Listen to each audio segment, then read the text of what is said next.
Et salut à tous, on se retrouve ici à Beaufort, juste à côté de moi, vous ne le voyez pas à la caméra, mais c'est le lieu de la base vie du 90e kilomètre sur la TDS, ça y est, on y est. Elle est là, à quelques jours à peine avant la TDS, je tourne ces images. Beaucoup d'excitation évidemment, beaucoup de peur aussi, faut le reconnaître. D'ailleurs, ce sera une des thématiques qui sera traitée dans la vidéo aujourd'hui, la FAQ. C'était un exercice que je trouvais intéressant pour parler un petit peu de toutes les questions qu'on peut se poser avant la TDS. J'avais tellement de sujets dont je voulais vous parler, je ne savais pas trop par où commencer. Je me suis dit que j'allais vous laisser la parole et vous demander un petit peu quel thème vous voulez que j'aborde. Donc voilà, on va essayer de faire ça dans cette vidéo. J'ai reçu énormément de questions, donc vous imaginez bien que je n'ai pas pu répondre à tout, sinon la vidéo aurait duré plus d'une heure, je pense. Donc j'ai essayé d'être plutôt synthétique. Mais si vous avez une question précise qui n'a pas été répondue dans cette vidéo, n'hésitez pas à la mettre en commentaire. Je vais vraiment essayer de répondre à toutes vos questions aussi en commentaire. Donc on se retrouve tout de suite à l'intérieur pour répondre à toutes les questions. On se retrouve à l'intérieur, ça va être un petit peu plus simple d'un point de vue logistique de gérer ça d'ici. Je vais directement rentrer dans le vif du sujet. Vous m'avez posé beaucoup de questions. Il y a toute une partie des questions qui est beaucoup revenue autour du matériel. Je m'y attendais un petit peu à vrai dire et j'avais déjà planifié en fait de faire une vidéo sur mon matériel à proprement parler pour cette TDS qui va sortir là je pense dans 2 jours. Vous aurez ça dans une vidéo un peu dédiée qui sera un peu plus orientée autour de ça. Je pense que ça va être plus simple de séparer en deux les questions, tout le reste des questions et les questions matos qui seront traitées vraiment sur cette vidéo. Donc je vous invite à aller sur la chaîne d'ici quelques jours, vous verrez, il y aura ça dans la semaine, là, ça va arriver ces jours-ci. Pour le reste des questions, il y a évidemment plein de questions qui sont revenues un peu dans la même thématique. Donc ce que j'essaie de faire, c'est de faire des grandes thématiques. Je vais essayer de répondre au maximum de questions, évidemment, mais voilà, par thématique, j'ai essayé de rassembler des questions qui revenaient évidemment souvent. La première thématique qui est pas mal revenue, c'est évidemment comment je me sens d'un point de vue physique, à l'orée de ce gros objectif, de mon seul gros objectif de l'année 2021. Physiquement, comment je me sens. Alors, vous avez suivi pas mal, d'ailleurs, je vous remercie beaucoup de vos retours sur la vidéo, sur ce stage d'entraînement avec Baptiste, en tout cas une partie du stage. C'est vrai que j'ai eu un gros bloc de volume là, fin juillet, début août, pendant lequel, à vrai dire, j'ai fini ce bloc où je me sentais vraiment fort physiquement. En tout cas, j'avais jamais été aussi fort, je pense, physiquement à la sortie de ce bloc-là. La Frison, je fais une course quand même, une bonne course pour moi. Vraiment, j'étais content de ma deuxième partie de course où je me suis senti avec des vraies bonnes sensations malgré toute la fatigue accumulée. Depuis, je vais pas mentir, j'ai eu un peu le contre-coup de ce gros bloc d'entraînement. J'arrive difficilement à retrouver des sensations. Je me sens fatigué. J'ai fait quelques séances d'intense où les valeurs sont plutôt pas mal. Donc l'un dans l'autre, c'est pas si pire que ça. Mais voilà, les sensations sont pas forcément là. J'espère que c'est normal, j'imagine que c'est normal et j'espère en tout cas que ça va revenir le 24 pour le départ. Autre question sur ma blessure, mon syndrome de Morton dont je vous ai déjà parlé pas mal de fois sur la chaîne depuis cet hiver, qui s'était un peu vraiment aggravé pendant que je préparais le marathon et qui là était en train de revenir pendant que j'ai repris à courir au printemps, après la saison hivernale. En fait, je continue à avoir ce problème, on va dire que je m'y suis fait, entre guillemets, c'est-à-dire que j'ai toujours le problème, il est toujours là, un peu, typiquement là, pendant le gros bloc d'entraînement, toutes les grosses sorties, je sentais, j'avais la douleur. Cela dit, maintenant j'arrive d'un point de vue mental à beaucoup mieux appréhender cette douleur-là, du coup, ce qui fait que l'un dans l'autre, je m'y suis fait un peu, comme je vous le disais, mais c'est pas du tout réglé. Donc je dois vous dire que j'envisage vraiment maintenant l'opération, qui sera certainement pour moi le seul remède pour pallier à cette difficulté. Donc en fonction du calendrier aussi du boulot à côté, je vais essayer peut-être de caler ça à l'automne, juste avant la saison de ski. C'est un petit peu là où j'en suis aujourd'hui, mais je vais partir sur cette TDS avec ce petit problème-là, je le sais. À vrai dire, ça me fait plus vraiment peur. Autre question qui rejoint un peu la première, sur un peu mes forces aujourd'hui. Quelles sont finalement peut-être mes forces avant d'arriver sur cette TDS? Je pense que j'ai jamais fait aussi long, donc je suis pas sûr que je sois capable d'appréhender une distance aussi longue. J'étais sur l'échappée belle l'année dernière, j'ai abandonné. Le maximum que j'ai fait jusqu'à présent, c'est 125 km. Donc, vous voyez, là, c'est quand même un gros step de plus, notamment avec beaucoup plus de dénivelé par rapport au parcours de 125 que j'avais pu faire. Honnêtement, d'un point de vue du parcours, je pars un peu dans l'inconnu. J'ai fait quand même pas mal de volume cet été. Donc, Voilà, je pense que d'un point de vue de l'endurance, ça devrait aller. Musculairement aussi, je me sens quand même beaucoup plus fort que ce que j'ai pu l'être par le passé. Maintenant, est-ce que ça va suffire? En fait, à vrai dire, je ne sais pas parce que je pars un peu dans l'inconnu, donc on va bien voir.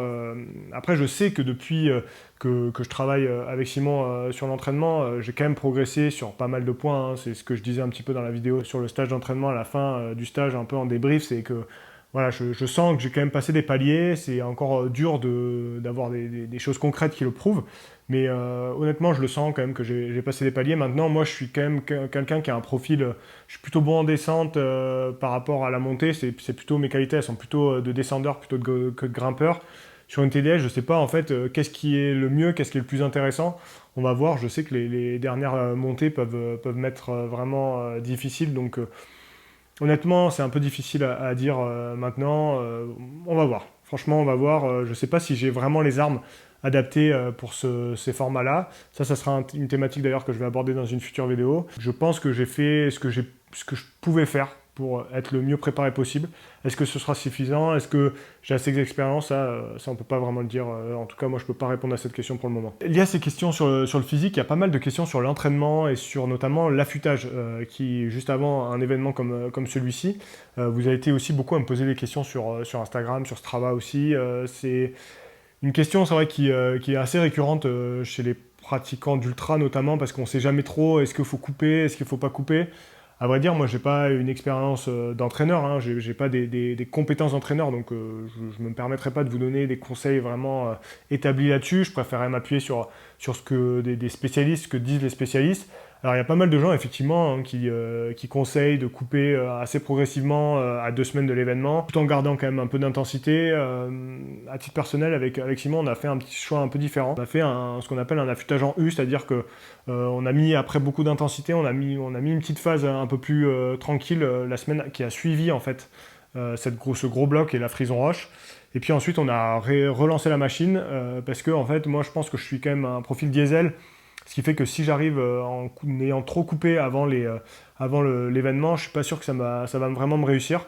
Et puis j'ai eu aussi la preuve que finalement sur la fatigue, je ne suis pas pire que ça. Donc l'un dans l'autre, en fait là je suis en train plutôt de relancer un peu la machine avant l'événement. Voilà, c'est une stratégie, on ne sait pas si ça va fonctionner ou pas, mais en tout cas c'est ça qu'on a essayé de faire. Je continue avec aussi beaucoup de questions sur mes objectifs sur cette TDS.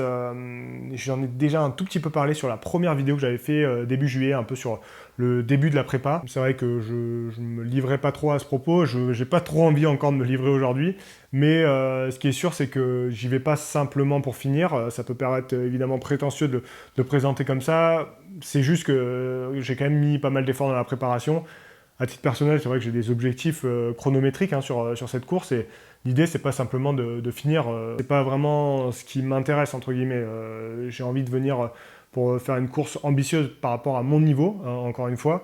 Évidemment, je ne ferai pas top 10, évidemment, je ne ferai pas top 20, je ne vais pas gagner la course, ça c'est clair. Mais en tout cas, par rapport à mon niveau, j'ai quand même, voilà, je me suis fixé un objectif assez ambitieux, parce que c'était aussi quelque chose d'important pour moi dans la préparation, d'avoir un cap et de savoir vers où j'allais. Donc voilà, c'est un peu ça l'idée. J'ai un objectif de temps qui est plus ou moins dans le podium féminin de 2019 pour ceux que ça intéresse vraiment d'aller voir. J'espère être voilà, dans ces eaux-là. On verra bien ce que ça dira le jour J. Hein. Il y a plein de facteurs qui rentrent en ligne de compte. Maintenant, c'est un peu là-dessus en tout cas que j'ai établi mes temps de passage, parce que évidemment on fait des temps de passage sur ce genre de course-là. Donc voilà, j'ai pas juste l'idée, c'est pas juste d'y aller pour juste prendre du plaisir, entre guillemets, comme je pensais. En fait, c'était un peu l'approche que j'avais eue sur l'échappée belle l'année dernière, mais je me mentais à moi-même finalement. J'avais évidemment un objectif de temps, et voilà. Là, pour le coup, j'essaie de plus l'assumer, et en tout cas, d'un point de vue mental aussi, l'approche mentale de cette TDS, je pense que c'est important aussi de ne pas se mentir et d'y aller avec, en tout cas, les ambitions, encore une fois, à son échelle, hein.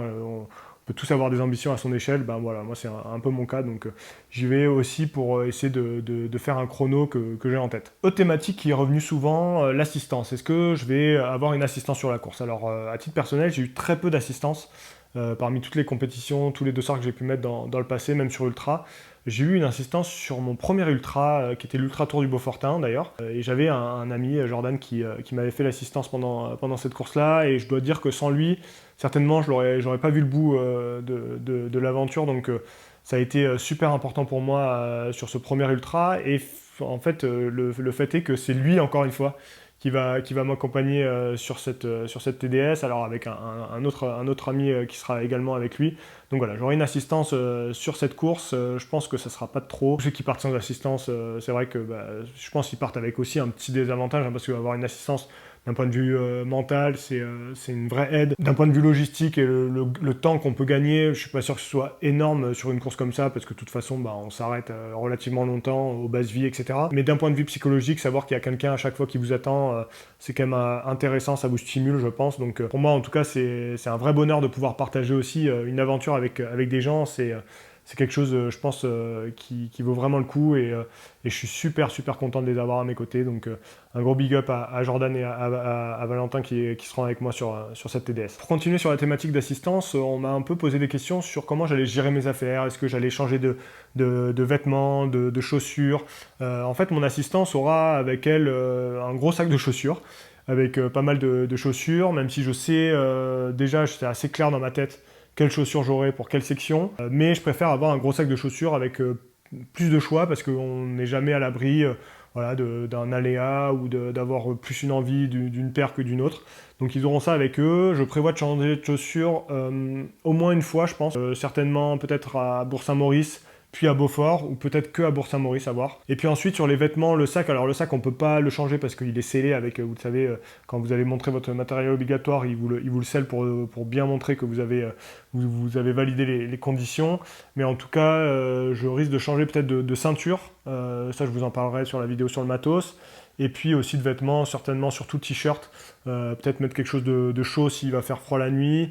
Ou voilà, pour repartir au sec, en tout cas, je pense que c'est assez intéressant. Donc, mon assistance aura ça avec elle et je pourrais essayer de me changer sans trop perdre de temps aux bases vie. Thématique suivante, la nutrition. La nutrition, je prévois un tout petit peu d'en parler pendant la vidéo sur mon matériel, un tout petit crochet peut-être, si j'en parle pas, je vais en parler maintenant en tout cas. Avant la course, en fait, j'ai vraiment rien prévu. C'est vrai que la nutrition chez moi, comme vous le savez, hein, ceux qui me suivent depuis longtemps, un vrai problème, que ce soit pendant les courses ou que ce soit avant, au quotidien en fait. Hein, ça reste quand même un souci chez moi que j'essaie d'améliorer petit à petit, mais c'est très difficile. Donc avant la course, il n'y a rien de spécial. Je ne veux pas du tout me mettre de contraintes de ce point de vue-là, parce que je sais que ça va être plus une charge mentale chez moi qu'un vrai bénéfice. Donc voilà, aucune restriction avant la course ou aucune règle particulière. Maintenant, pendant la course, oui, j'ai commencé quand même à vraiment réfléchir à la question. Je sais avec quoi je vais partir. Je sais ce qu'il y a aussi au ravito, ça c'est super bien. Hein, l'UTMB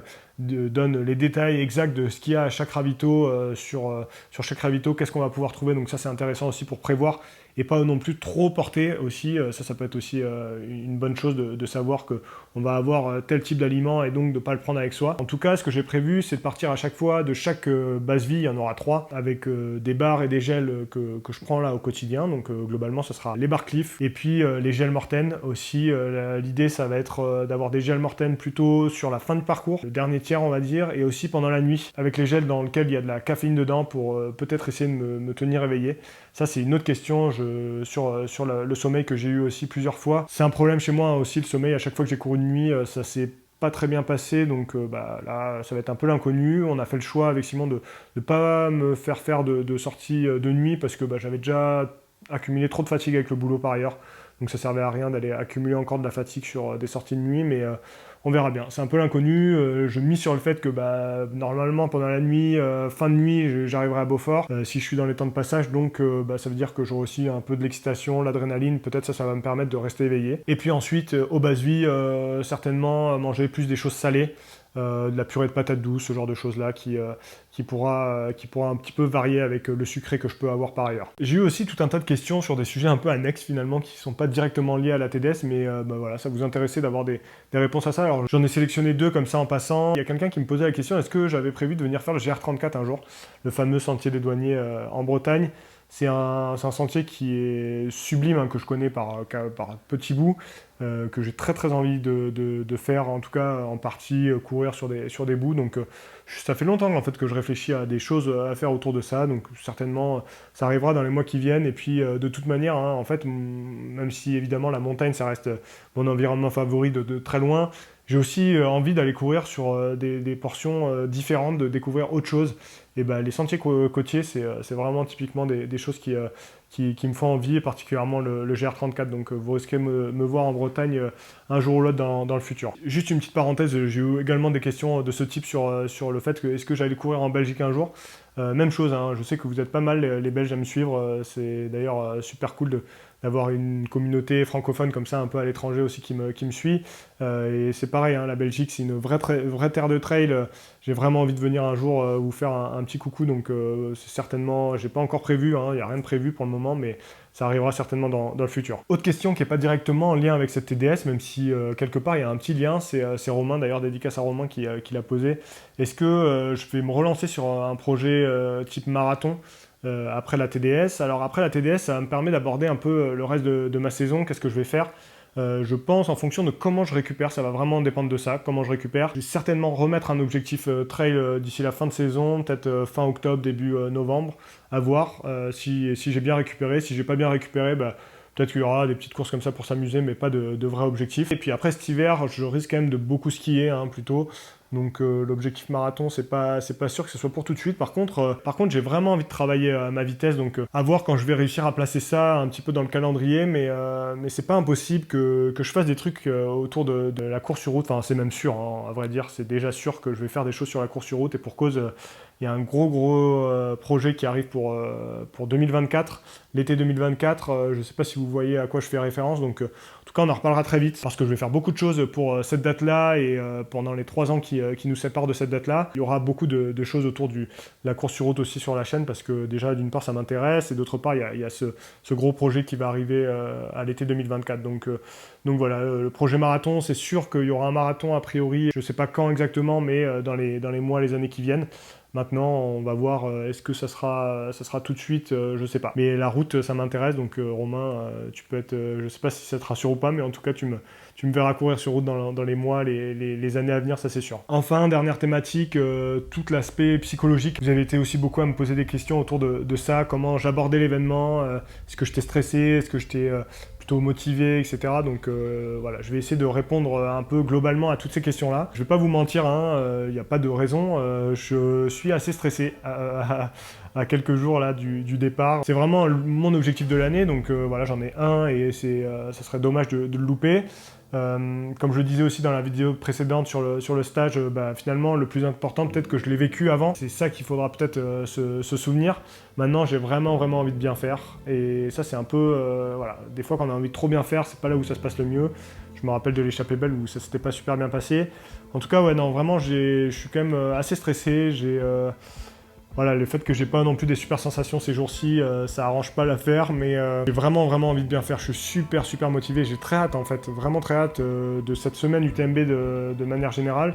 Alors évidemment, j'ai la chance entre guillemets un peu de lancer la semaine aussi, c'est-à-dire que la TDS est une des premières courses de la semaine. Après il y aura tout le reste qui va suivre ensuite, donc ça c'est aussi sympa, parce que une fois qu'on a passé notre TDS, après nous on peut profiter un petit peu, même si moi je serai sur l'événement, je bosserai sur l'événement, donc j'aurai pas non plus énormément de temps de profiter, mais en tout cas voilà, c'est un peu, les sentiments sont un peu mêlés. Il y a beaucoup de stress, beaucoup j'ai de la pression aussi, beaucoup de pression en fait.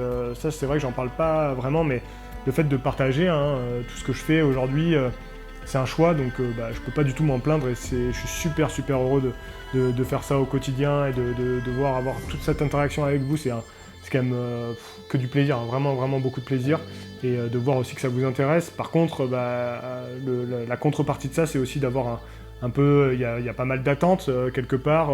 Vous attendez à ce que je fasse quelque chose. Parfois, certains peut-être ont des attentes démesurées aussi, se rendent pas forcément compte que moi j'ai un niveau, certes, peut-être que je progresse ces derniers mois, j'ai un niveau qui reste quand même modeste, hein, on peut le dire. Donc imaginez que je vais pouvoir faire certaines places ou certains temps.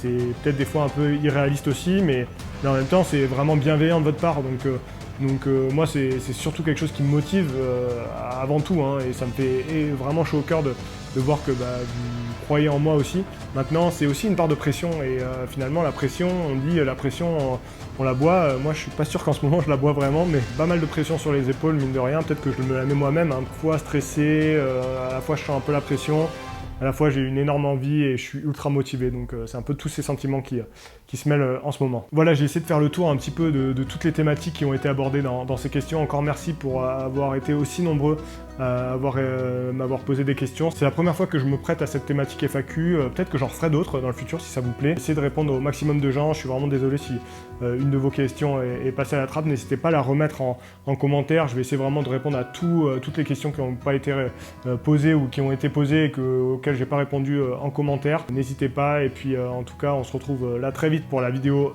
centrée sur le matos. Là on pourra répondre à toutes les questions matos, et puis après on enchaîne sur cette belle aventure. J'espère que ce sera une belle aventure.